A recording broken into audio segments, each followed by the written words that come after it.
नमस्ते, सत श्री अकाल, वंदे मातरम। आप देख रहे हैं हिंदू राष्ट्र दर्शन। आज मैं आपको दुनिया के सबसे बड़े रेस्क्यू ऑपरेशन की कहानी सुनाऊंगा। आप सोचिए कि आप अपने घर में बैठे हैं और आपके परिवार का सदस्य किसी विदेशी यात्रा पर निकलता है। वो जिस विमान में बैठा होता है, कुछ आतंकवादी उसका अपहरण करके किसी शत्रु देश में ले जाते हैं, जैसे पाकिस्तान या बांग्लादेश। आप अपने परिवार के सदस्य को पूरी सुरक्षा के साथ अपने घर वापस लाना चाहते हैं। इसके लिए आपको एक रेस्क्यू ऑपरेशन चलाना है, वह भी आपके शत्रु देश को पता चले बिना। क्या आप ऐसा कर पाएंगे? आपके या मेरे जैसे आम आदमी के बस की ये बात नहीं। हमारी सेना ऐसा कर सकती है। अगर राजनीतिक इच्छा शक्ति हो तो ये और भी आसान होगा। इसराइल ने इस तरह का ऑपरेशन पूरा किया। उन्होंने दिखा दिया कि अपने देशवासियों को बचाने के लिए वो कोई भी सीमा पार कर सकते हैं। इसीलिए इस ऑपरेशन को इसराइल की सबसे बड़ी सफलता मानी जाती है। ये कहानी ऑपरेशन थंडरबोल्ट के नाम से मशहूर है।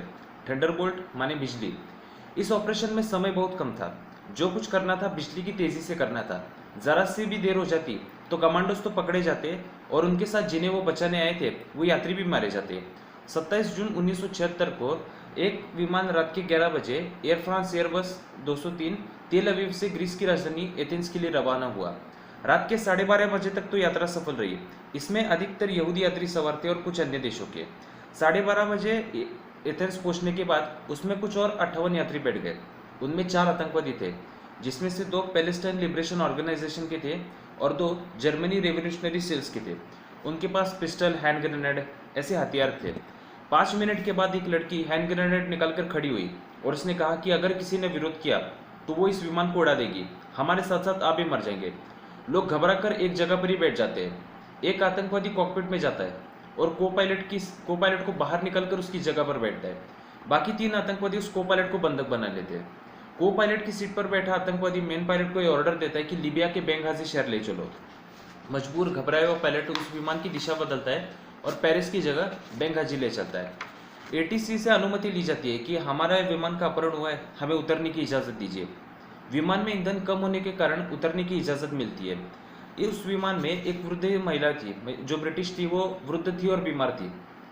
आतंकवादियों से क्रू सदस्यों ने अनुरोध किया कि इस महिला को यहीं पर उतार दीजिए, और आतंकवादी उनकी बात मान लेते और उस महिला को जाने देते। 7 घंटे ईंधन भरने के बाद आगे आतंकवादी मेन पायलट को ऑर्डर देते कि अब युगांडा चलो। उन दिनों युगांडा का जो शासक था वो था ईदी अमीन। ईदी अमीन एक तरह से क्रूर था और साथ ही ये भी कहा जाता है कि वो आदमखोर था, मतलब उसने इंसानों का मांस खाया था। वो भी हिटलर की तरह यहूदी द्वेषी था। इस विमान का अपहरण हुए 15 घंटे बीत चुके थे। 28 जून को दोपहर 3 बजे इस विमान को एंडबी एयरपोर्ट पर उतारा गया। वहाँ की एटीसी ने इसका कोई विरोध नहीं किया। यही से साजिश की बू आती है कि उन्हें पहले से ही जानकारी थी। युगांडा और उसका शासक ईदी अमीन दोनों पैलेस्टाइन के समर्थक थे और इसराइल के विरोधी। जैसे ही विमान उतरता है, युगांडा की सेना उस हवाई अड्डे को चारों तरफ से घेर लेती है ताकि कोई किसी तरह का रेस्क्यू ऑपरेशन ना कर सके। इस 200 सैनिक हवाई अड्डे पर कब्जा करते हैं। सारे यात्रियों को एक एक करके उतारा जाता है। वो 4 आतंकवादी भी उतर जाते हैं। वहाँ पर पहले से ही 5 और पैलेस्टाइन आतंकवादी मौजूद थे। उन्हें पता था कि विमान का अपहरण करके उसे यही उतारा जाएगा। पूरी दुनिया में यह बात फैल जाती है कि फ्रांस के एक विमान का अपहरण हुआ है जिसमें अधिकतर यहूदी यात्री सवार थे। इस समाचार से मानो इसराइल में भूकंप आता है। ईदी अमीन अपनी सेना के साथ एयरपोर्ट पर आता है। आतंकवादी उसके सामने अपनी मांग रखते हैं। इसराइल की जेलों में 40 और फ्रांस, केनिया, वेस्ट जर्मनी और स्विट्जरलैंड, इन जेलों में 13, ऐसे कुल मिलाकर हमारे 53 साथी बंद हैं। इन सब की रिहाई की मांग की। इसके अलावा 5 मिलियन अमेरिकन डॉलर मांगे और समय दिया था 1 जुलाई तक। 3 दिन की मोहलत थी। अगर 3 दिन के अंदर मांगे पूरी नहीं हुई तो एक एक करके सारे यात्रियों को मार देंगे, ऐसी धमकी दी। 29 जून को ट्रांजिट हॉल में आतंकवादियों ने एक एक करके सभी यात्रियों के नाम पुकारे। जिन जिन के उन्होंने नाम पुकारे उसमें अधिकतर यहूदी यात्री थे। उनको अलग कमरे में रखा और 94 यहूदी यात्री और 12 क्रू सदस्य, इनको अलग करके दूसरे कमरे में रखा और बाकी यात्रियों को अन्य कमरे में। अब यात्रियों को 2 ग्रुप में बांट दिया, जिस एक ग्रुप में यहूदी यात्री थे और दूसरे ग्रुप में गैर यहूदी यात्री थे। इसराइल ईदी अमीन के माध्यम से बाकी अफ्रीकी देशों से मदद मांगता है। अपहरणकर्ताओं पर बाकी देशों का दबाव आने लगता है तो वो 48 गैर यहूदी यात्रियों को छोड़ देते हैं। इनमें ज़्यादातर बीमार, बच्चे, औरतें, बुजुर्ग ऐसे लोग थे। इनको सीधा पेरिस भेजा जाता है। 30 दिन का जून खत्म हुआ। 1 जुलाई का समय नज़दीक आ रहा था। उधर इसराइल में चर्चा चल रही थी क्या करे क्या ना करे, क्योंकि इसराइल की एक पॉलिसी थी, आतंकवाद के साथ कोई बातचीत नहीं, कोई समझौता नहीं। इसराइल ने अफ्रीकी देशों के माध्यमों से ईदी अमीन तक एक संदेशा पहुंचाया। हमें थोड़ा समय दीजिए, हम आपकी मांग पर विचार करने के लिए, बात करने के लिए तैयार हैं, क्योंकि 40 आतंकवादी तो इसराइल की जेल में बंद है और बाकी अन्य देशों में, इसलिए हमें थोड़ा समय दीजिए। अपहरणकर्ता इसराइल की बात मान लेते हैं और 4 जुलाई दोपहर 12 बजे तक का समय देते हैं। अपहरणकर्ता और 100 गैर यहूदी यात्रियों को छोड़ देते हैं। दूसरे विमान से उनको पेरिस भेजते हैं। 94 यहूदी यात्री और 12 क्रू सदस्य और फ्रांस के 10 यात्री, ऐसे कुल मिलाकर 116 लोग बचे थे। अब इसराइल के सामने पेश था, आतंकवादियों को छोड़ा तो जनता को क्या जवाब देंगे, और उधर 4000 किलोमीटर की दूरी पर फंसे अपने या नागरिकों को कैसे बचाएंगे। उधर इसराइल ने आतंकवादियों को उलझाए रखा था और देशों से मदद मांगना जारी था। ईदी अमीन एक सेमिनार के लिए मॉरिशस गया, तभी इसराइल को अवसर मिला कुछ करने का, कुछ सोचने का। वहां पर बातचीत करने पर भी कुछ फायदा नहीं हुआ। 3 जुलाई का दिन है, शाम के 6:30 बजे इसराइल कैबिनेट की एक मीटिंग हुई। उनके सामने 3 पर्याय थे: एनबी एयरपोर्ट पर हवाई हमला, पानी के रास्ते युगांडा जाना या केनिया की सड़क से युगांडा पहुंचना। पानी या सड़क के रास्ते जाने पर खतरा ज्यादा था और समय भी ज्यादा लगेगा, तो उन्होंने हवाई रास्ता चुना। शाम के 6:30 बजे ये तय होता है कि हम आतंकवादियों से कोई बातचीत या समझौता नहीं करेंगे। उधर बंधकों के रिश्तेदार, परिवार, इनका सरकार पर दबाव आने लगता है, उन्हें बचाया जाए, उन्हें घर वापस लाया जाए। तभी इसराइल एक निर्णय लेती कि हम रेस्क्यू ऑपरेशन करके अपने नागरिकों को वापस लाएंगे। इस ऑपरेशन के प्रमुख थे ब्रिगेडियर जनरल डैन शॉमरॉन और फील्ड ऑपरेशन के प्रमुख थे लेफ्टिनेंट कर्नल जोनाथन नेतन्याहू, जो बेंजामिन नेतन्याहू के बड़े भाई थे। 28 जून को अपहरण की बात सामने आई और इसी दरमियान मोसाद काम पर लग चुकी थी। जिन गैर यहूदी यात्रियों को रिहा करके पेरिस भेजा था, वहां पर मोसाद की एक यूनिट गई। जो यात्री बात करने की अवस्था में थे, मतलब जो ज्यादातर यात्री डरे हुए थे इस अपहरण से, उन्हें लगता था कि आतंकवादी उनको भी मार देंगे, हम अपने घर वापस नहीं जा पाएंगे। लेकिन जो बात करने की हालत में थे, उनसे उन्होंने पूछताछ की कि एनबी एयरपोर्ट पर कितने आतंकवादी है, उनकी सेना कहाँ पर तैनात है, उनकी दिशा कब बदलती है। ये छोटी से छोटी जानकारी ली। एक विमान के जरिए एनबी एयरपोर्ट की तस्वीर खींची गई, वो भी किसी को पता चले बिना। ट्रांजिट हॉल, रनवे, लोगों के बयान, इन सब चीज़ों को मिलाकर एक एयरपोर्ट का एक सेट बनाया था। जिस ट्रांजिट हॉल में यहूदी यात्रियों को रखा गया, पता चला कि उन दिनों इसराइल की एक कंस्ट्रक्शन कंपनी थी जिसने बहुत सारे एयरपोर्ट बनाए, उसमें से एटबी एयरपोर्ट था। खुशकिस्मती से एटबी एयरपोर्ट बनाने वाला एक इंजीनियर पेरिस में ही रहता था। मोसाद ने उसे खोज निकाला, वहाँ पर ट्रांजिट हॉल कहाँ है, वहाँ पर कैसे पहुँचना है, ये सभी जानकारी उससे ली। इस ऑपरेशन के लिए 200 कमांडो को चुना गया और ये सारे कमांडो वायुसेना के 4 विमानों में बैठ गए।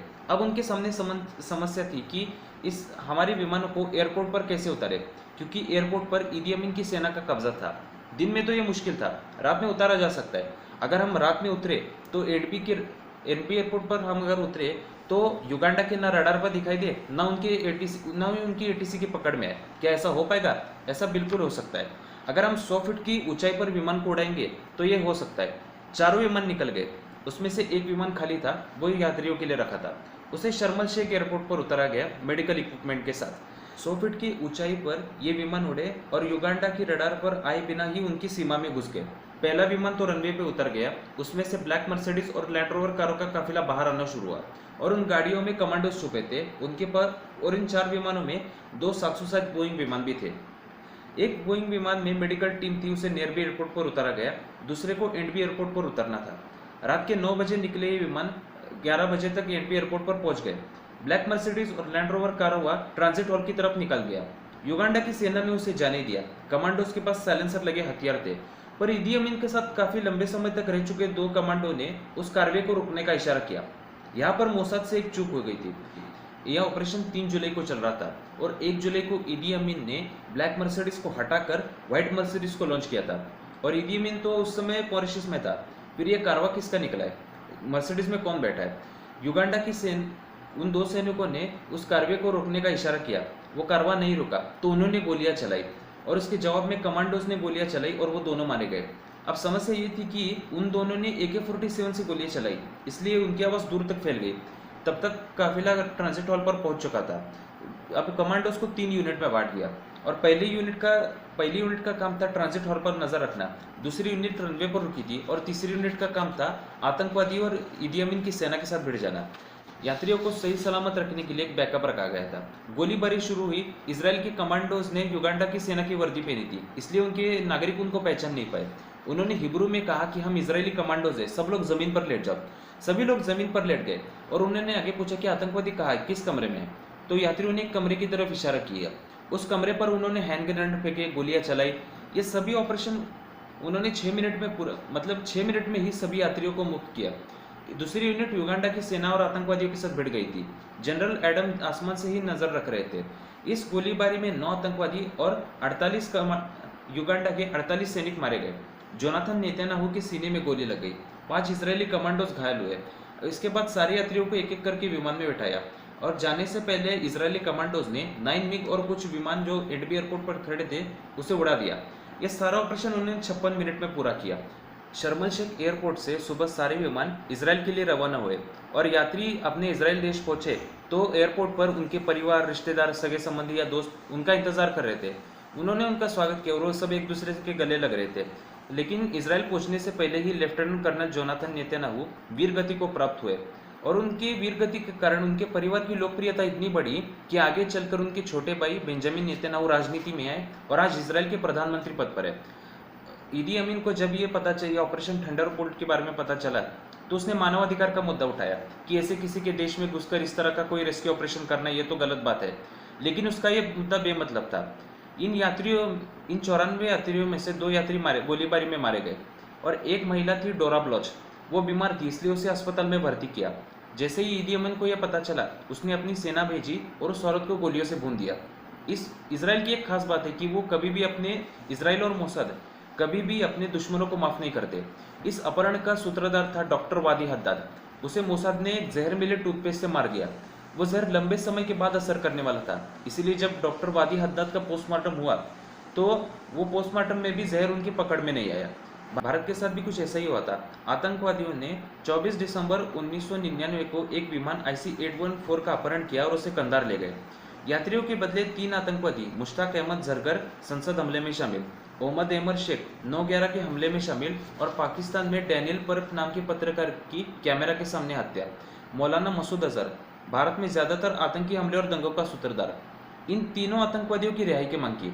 भारत ने इन 3 आतंकवादियों को छोड़कर अपने नागरिकों को बचा तो लिया, पर अंतर्राष्ट्रीय स्तर पर भारत की नाक कट गई। भारत ने अगर इसराइल की तरह ही रेस्क्यू ऑपरेशन चलाया होता तो मौलाना मसूद अजहर आज भारत के लिए सरदर्द ना बनता। कहानी आपको पसंद आई हो तो इस चैनल को लाइक कीजिए, शेयर कीजिए, चैनल को सब्सक्राइब कीजिए। ऐसे ही जासूसी कहानियां मैं आपको सुनाता रहूँगा। जय हिंद।